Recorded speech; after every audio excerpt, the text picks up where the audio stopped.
Welcome sa Tagalog Horoscope, ang iyong gabay sa pang-araw-araw na buhay. Hatid namin ang pinakadetalyadong horoscope na magsisilbing gabay mo sa pera, trabaho, pag-ibig, kalusugan, at swerte. Naway magtagumpay sa buhay ang lahat ng ating tagapakinig at subscribers sa buong mundo.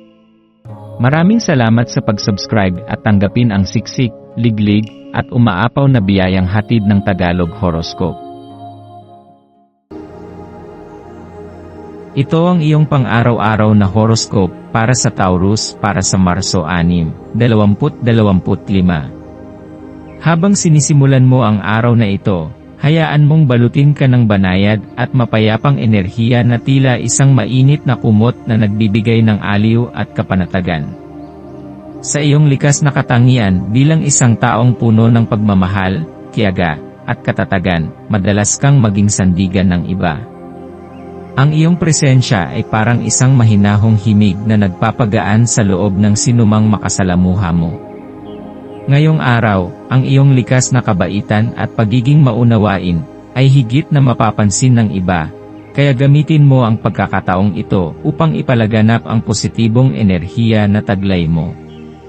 Ang buwan ay kasalukuyang nasa ilalim ng mapaglarong impluwensya ng Gemini, kaya ang iyong kakayahang makipag-ugnayan at makitungo sa iba ay mas lalong lalakas. Maaari mong maramdaman na ang iyong mga saloobin at damdamin ay mas madaling na ipapahayag, at dahil dito, mas nagiging natural at masaya ang iyong pakikitungo sa mga tao sa iyong paligid. Ang mga pag-uusap na maaari mong simulan ngayon ay may dalang inspirasyon at maaaring humantong sa mas malalim na koneksyon sa mga taong malapit sa iyo. Kung may mga bagay kang gustong linawin o ipahayag sa iyong mga mahal sa buhay, ito ang tamang oras upang gawin ito. Ang iyong mga salita ay may lakas at kahulugan, kaya gamitin mo ito ng may kabaitan at katapatan. Sa araw na ito, subukang maglaan ng oras upang hanapin ang isang tahimik na sulok kung saan maaari kang umupo, huminga ng malalim, at pagnilayan ang iyong panloob na mundo. Sa gitna ng abala at ingay ng araw-araw na buhay, mahalagang bigyan mo ng oras ang iyong sarili, upang pakinggan ang iyong sariling puso at isip. Sa pamamagitan ng sandaling katahimikan, maaari mong maramdaman ang malinaw na direksyon ng iyong mga iniisip at damdamin. Ang iyong mga pangarap, adhikain, at layunin sa buhay ay maaaring mas maging maliwanag sa iyong isipan kung bibigyan mo sila ng puwang na lumago sa loob mo. Ito rin ay isang magandang pagkakataon upang bitawan ang anumang pangamba o pag-aalinlangan na maaaring pumipigil sa iyong pagsulong. Sa bawat sandali ng araw na ito, may hatid itong pagkakataon upang palalimin ang iyong pangunawa sa iyong mga relasyon, maging ito man ay sa pamilya, kaibigan, o katrabaho. Bilang isang taong likas na mapagmahal at maalalahanin, madali para sa iyo ang bumuo ng matibay at tunay na koneksyon sa iba. Ngunit ngayon, higit pa sa karaniwang pakikitungo, may pagkakataon kang palakasin at pagyamanin ang mga relasyong ito. Maging mas mapagmasid at pakinggan hindi lamang ang sinasabi ng iba, kundi pati na rin ang kanilang damdamin. Sa pamamagitan ng iyong pag-unawa at malasakit, maaari mong gawing mas makabuluhan ang iyong mga ugnayan. Sa pakikipag-usap sa iba, hayaan mong ang iyong mga salita ay maging puno ng lambing at sinseridad. Ang paraan ng iyong pagsasalita ay may kapangyarihang magbigay ng kapanatagan, pag-asa, at inspirasyon sa iba. Anumang mensahe na nais mong iparating, siguraduhin ito ay mula sa puso. Kung may mga hindi pagkakaunawaan sa iyong buhay, gamitin ang araw na ito upang gumawa ng hakbang tungo sa pagpapatawad at pagkakasundo. Ang pagpapatawad ay hindi nangangahulugan ng pagpapabaya sa sakit na dinulot ng iba, kundi isang pagpapalaya sa sarili mula sa bigat ng negatibong damdamin. Sa buong maghapon, panatilihin ang isang bukas at positibong pananaw. Ang buhay ay isang patuloy na proseso ng pagbabago, at ang kakayahan mong yakapin ang mga pagbabagong ito ay magdadala sa iyo ng mas maraming oportunidad at kasiyahan. Huwag matakot na mangarap ng malaki, at isaalang-alang ang iba't ibang posibilidad na maaaring dumating sa iyo. Ang enerhiya ng Gemini ay sumusuporta sa iyong pagnanais na maipahayag ang iyong sarili at ibahagi ang iyong mga ideya sa iba. Kung mayroong isang proyekto o plano na matagal mo nang gustong simulan, ngayon ay isang magandang araw upang maglaan ng oras upang planuhin ito at gumawa ng unang hakbang. Sa mas praktikal na aspeto ng araw na ito, narito ang ilan sa mga maswerteng elemento na maaaring makatulong sa iyo. Ang iyong maswerteng kulay ay berde, isang kulay na sumisimbolo ng paglago, kasaganaan, at pagpapahinga. Ang pagsusuot ng kulay na ito o pagkakaroon ng mga bagay na may ganitong kulay sa iyong paligid ay maaaring makatulong sa iyong pakiramdam ng kapanatagan at balanse.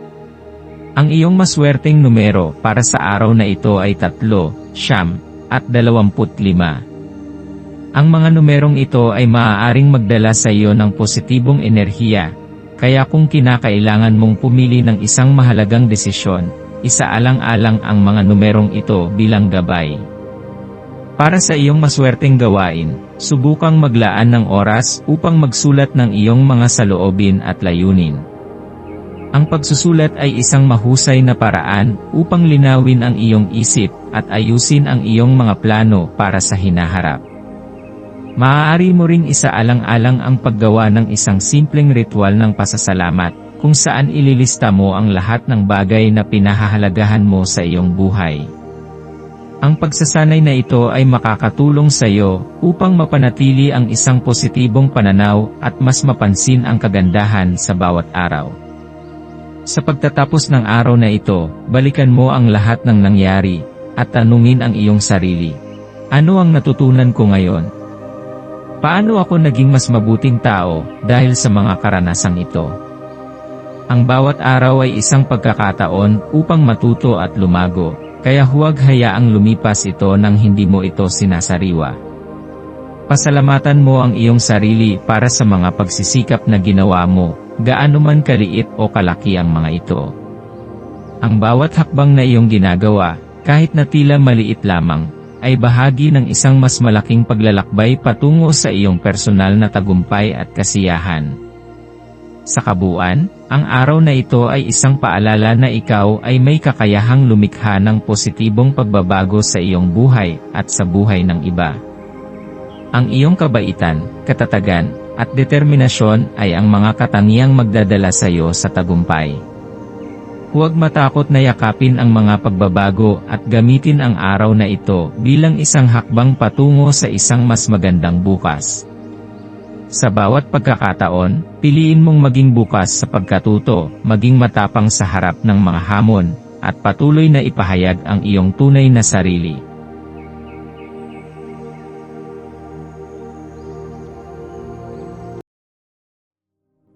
Tayo ay magkaroon ng kaunting sandali upang ipagdasal ang lahat ng mga dalangin ng ating mga subscribers, na sana'y matamo nila ang kanilang mga pinapangarap sa buhay, magandang trabaho, mabuting kalusugan, payapa at masayang pamumuhay, at siksik, liglig at umaapaw na biyaya at kayamanan. Ipinagdarasal namin ng mataimtim ang lahat ng mga komento sa nakaraang video, at hinihiling namin, Panginoon, na pagpalain mo ang ating mga subscribers ng masayang buhay sa mundong ibabaw. Maraming salamat po.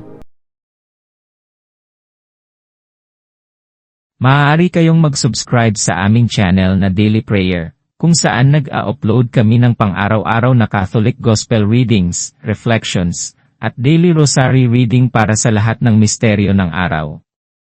Tulungan ninyo kaming buuin ang community na ito at mag-subscribe na. Ang link ay nasa description box. Maraming salamat sa panonood ng iyong horoscope ngayon araw. Naway gabayan ka ng mga bituin sa iyong landas.